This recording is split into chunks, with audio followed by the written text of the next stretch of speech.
নমস্কাৰ, মই জনাৰ্দন বৰা আৰু আপোনালোকে চাই আছে জেডি নিউজৰ বিশেষ অনুষ্ঠান prime time of the day. আজিৰ দিনটোৰ প্ৰথমটো খবৰেই হৈছে এটা বহুতেই বেছি গুৰুত্বপূৰ্ণ খবৰ। কেইটিমান মুহূৰ্তৰ পূৰ্বে ভাৱনা শৰ্মাই যোৱা 24 তাৰিখে সংঘটিত হোৱা সেই প্ৰকৃত ঘটনাটোৰ আচল তথ্য দাঙি ধৰিছে এতিয়া সংবাদ মাধ্যমৰ সন্মুখত। ভাৱনা শৰ্মাই এই সন্দৰ্ভত কান্দি কান্দি কি মন্তব্য কৰিছে ফুল স্ক্ৰীনৰ জৰিয়তে জনাই যাম সবিশেষ। পুনৰ জনাইছোঁ, মই মোৰ জীৱন সেইদিনাখনেই শেষ কৰি দিম বুলি ভাবিছিলোঁ। উবেৰ আৰু ৰেপিডো চালকে মোক অপহৰণ কৰা নাছিলে, মই নিজ ইচ্ছাৰে গৈছিলোঁ। অৱশেষত এনেদৰে এতিয়া প্ৰথমবাৰলৈ মুখ খুলিছে ভাৱনা শৰ্মাই। ভাৱনা শৰ্মাই ইতিমধ্যে যোৱা 24 এপ্ৰিলৰ সেই ঘটনাটোৰ প্ৰকৃত তথ্য দাঙি ধৰিছে এতিয়া সংবাদ মাধ্যমৰ সন্মুখত। সামাজিক মাধ্যমত এক ভিডিঅ' যোগে স্পষ্টীকৰণ দাঙি ধৰিছে ভাৱনা শৰ্মাই। যোৱা 24 এপ্ৰিলৰ দিনা মই নিজেই ঘৰৰ পৰা ওলাই গৈছিলোঁ। মোক কোনেও লৈ যোৱা নাছিল, লগতে মোক কোনেও জোৰ কৰা নাছিল। সেইদিনাখন মই নিজেই গৈছিলোঁ। ইয়াত কোনো তৃতীয় ব্যক্তি জড়িত নাছিল। লগতে এই ঘটনাটোত কোনো উবেৰ বা ৰেপিডো ড্ৰাইভাৰ কোনো ধৰণেই জড়িত নাছিল। সেই সময়ত মই বহুত মানসিক চাপত ভাগি পৰিছিলোঁ। মই বহুত চাপ, ভয় আৰু ধমকিৰ মাজেৰে দিন কটাইছিলোঁ আৰু তেতিয়াই মই নিজক একেবাৰে শেষ কৰি পেলাম বুলিয়ে ভাবি পেলাইছিলোঁ। মোক ব্লেকমেইলিং সেই সময়ত কৰিছিল মোৰ প্ৰেমিক নিহাৰজ্যোতি শৰ্মাই। এয়া মন্তব্য ভাৱনা শৰ্মাৰ। কেৱল ইমানেই নহয়, মোৰ ব্যক্তিগত ফটো আৰু ভিডিঅ'বোৰ ছ'চিয়েল মিডিয়াত ভাইৰেল কৰি দিম বুলি কৈছিল নিহাৰজ্যোতি শৰ্মাই। আৰু এই সকলোবোৰৰ বাবে মই বহুদিন ধৰি ভয় আৰু চাপত আছিলোঁ। মই কাকো সেই সময়ত একোৱেই ক'ব পৰা নাছিলোঁ। মোৰ মানসিক অৱস্থা কেনেকুৱা বহুতে হয়তো বুজি নাপাবও পাৰে। এয়া মন্তব্য ভাৱনা শৰ্মাৰ। পৰৱৰ্তী খবৰটো হৈছে আন এটা বহুতেই বেছি গুৰুত্বপূৰ্ণ খবৰ, কিয়নো জুবিনৰ বন্ধু পাৰ্থ গোস্বামীয়ে পুনৰবাৰ জুবিনৰ ন্যায়ৰ সন্দৰ্ভত কেতবোৰ মন্তব্য কৰা দেখিবলৈ পোৱা গৈছে।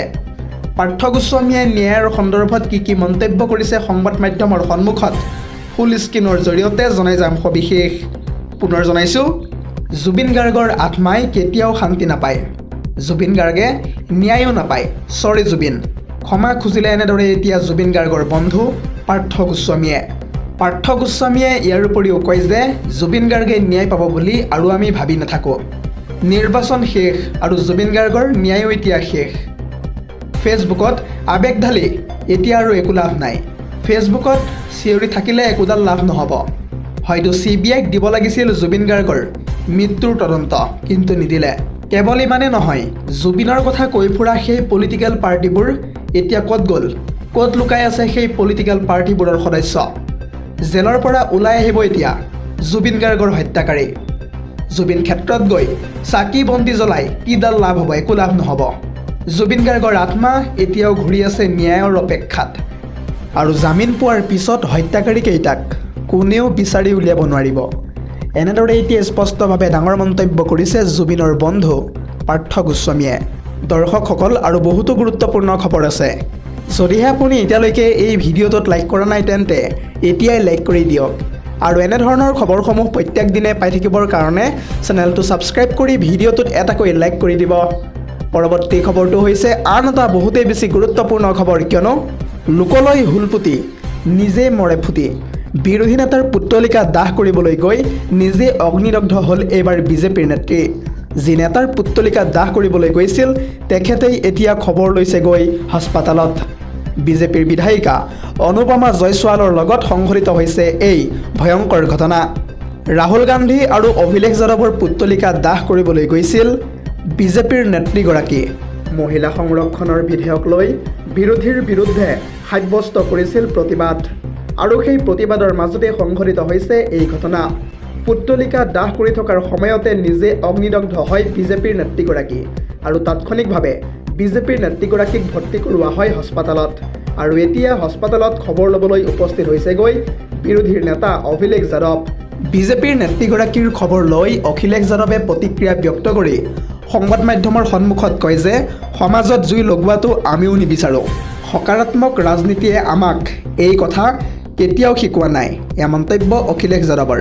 সেয়েহে আমি বিজেপিৰ বিধায়িকাগৰাকীৰ খবৰ ল'বলৈ এতিয়া হাস্পাতাললৈ আহিছোঁ। ৰাজনীতিতকৈ উদ্ধত মানৱীয় সম্পৰ্ক। এয়া মন্তব্য অখিলেশ যাদৱৰ। পৰৱৰ্তী খবৰটো হৈছে আন এটা বহুতেই বেছি গুৰুত্বপূৰ্ণ খবৰ, কিয়নো সাৱধান ৰাজ্যবাসী। 60ৰ পৰা 70 কিলোমিটাৰ বেগত আহিব পাৰে ধুমুহা বৰষুণ। ইতিমধ্যে ৰাজ্যৰ কেইবাখনো জিলাত বতৰ বিজ্ঞান কেন্দ্ৰই জাৰি কৰিছে এলাৰ্ট। আৰু এই সন্দৰ্ভত সবিশেষ তথ্য জনাম ফুল স্ক্ৰীনৰ জৰিয়তে। পুনৰ জনাইছোঁ, সাৱধান ৰাজ্যবাসী। বিশেষ জৰুৰী কাম নাথাকিলে ঘৰৰ পৰা আজি ভুলতো নোলাব আপুনি। বতৰ বিজ্ঞান কেন্দ্ৰৰ তৰফৰ পৰা ইতিমধ্যে যিহেতু জাৰি কৰা হৈছে হাই এলাৰ্ট। অসমৰ লগতে উত্তৰ পূৰ্বাঞ্চললৈ ইতিমধ্যে জাৰি কৰা হৈছে য়েলো এলাৰ্ট। অসমৰ কেইবাখনো জিলাত ইতিমধ্যে অৰেঞ্জ এলাৰ্ট জাৰি বতৰ বিজ্ঞান কেন্দ্ৰৰ। মুষলধাৰ বৰষুণৰ লগতে ধুমুহা আৰু বজ্ৰপাতৰো এলাৰ্ট জাৰি কৰিছে বতৰ বিজ্ঞান বিভাগে। আৰু সেই এলাৰ্ট জাৰি কৰা জিলাকেইখনৰ ভিতৰত ক'বলৈ গ'লে ডিমা হাছাও কাছাৰ, তিনিচুকীয়া, গোলাঘাট, কাৰ্বি আংলং, হোজাই, নগাঁও, পশ্চিম কাৰ্বি আংলঙৰ উপৰিও শ্ৰীভূমি, হাইলাকান্দি, মৰিগাঁও, কামৰূপ মেট্ৰ', কামৰূপ গ্ৰাম্যৰ লগতে তামুলপুৰ, নলবাৰী, গোৱালপাৰা, বঙাইগাঁও, ধুবুৰীত ইতিমধ্যে জাৰি কৰা হৈছে yellow alert. News desk report, ZD news.